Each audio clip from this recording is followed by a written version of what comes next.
നമ്മുടെ ഒരു favourite person, അതിപ്പോൾ നമ്മുടെ ഫാദർ ആകാം, മദർ ആകാം, സിബ്ലിങ്സ് ആവാം, ഫ്രണ്ട്സ് ആവാം, അങ്ങനെ ആരും ആവാം.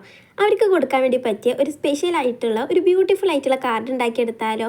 ഫസ്റ്റ് ഓഫ് ഓൾ ഇതേപോലെ എന്തെങ്കിലും കട്ടിയുള്ളൊരു പേപ്പർ എടുക്കുക, എന്നിട്ട് അതിലൊരു ഹേർട്ട് വരച്ചു കൊടുക്കുക, എന്നിട്ട് ആ ഹേർട്ടിൻ്റെ ചുറ്റും ഇതേപോലെ ഹോൾസ് ഇട്ട് കൊടുക്കുക. നെക്സ്റ്റ് ആണ് നമ്മുടെ മെയിൻ പരിപാടി, ഇതിനൊന്ന് തുന്നിയെടുക്കണം. ആദ്യം നല്ല വെറൈറ്റി കളറിലൊക്കെ ചെയ്യാനായിരുന്നു വിചാരിച്ചത്. ഫൈനലി പിന്നെ നമ്മുടെ റെഡ് തന്നെയാണ് അങ്ങോട്ട് സെലക്ട് ചെയ്തത്. എന്നിട്ട് ആദ്യം നമ്മൾ അടിയത്തെ ഹോളിലൂടെ ഇതേപോലെ നൂല് മുകളിലോട്ട് എടുക്കുക, എന്നിട്ട് മുകളിലത്തെ ഹോളിലൂടെ നമ്മുടെ നൂല് പുറത്തെടുക്കുക. ഇതേ പ്രോസസ്സ് തന്നെ കണ്ടിന്യൂ ചെയ്ത് കഴിഞ്ഞാൽ നമുക്ക് നല്ല ഭംഗിയുള്ള ഒരു ഹേർട്ട് കിട്ടും. ഭംഗിയുള്ളത് എന്ന് പറഞ്ഞു കഴിഞ്ഞാൽ വൃത്തി ചെയ്ത് കഴിഞ്ഞാൽ ഭംഗിയിൽ കിട്ടും, ഇല്ലെങ്കിൽ വലിയ ഭംഗിയിലൊന്നും കിട്ടത്തില്ല. ഈ തുന്നിയെടുക്കുന്ന സമയം കൊണ്ട് നമ്മുടെ ചാനൽ സബ്സ്ക്രൈബ് ചെയ്യാതെ ആരെങ്കിലും കാണുന്നുണ്ടെങ്കിൽ വേഗം ഓടിപ്പോയി സബ്സ്ക്രൈബ് ചെയ്തോ. അങ്ങനെ തുന്നി ഇതാ നമ്മുടെ ഹേർട്ട് ഇവിടെ കംപ്ലീറ്റ് ആവാറായിട്ടുണ്ട്. അങ്ങനെ തുന്നി തീരുമ്പോഴത്തേക്കും ഇതാ നമുക്ക് നല്ലൊരു ചുവന്ന ഹൃദയം കിട്ടിയിട്ടുണ്ട്. ഒക്കെ കഴിഞ്ഞ് ബാക്ക് സൈഡിൽ കെട്ടിട്ട് കൊടുക്കാൻ വേണ്ടി മറക്കണ്ട, ഇല്ലെങ്കിൽ നമ്മുടെ ഹേർട്ടൊക്കെ കൂടി ഒരു പോരും.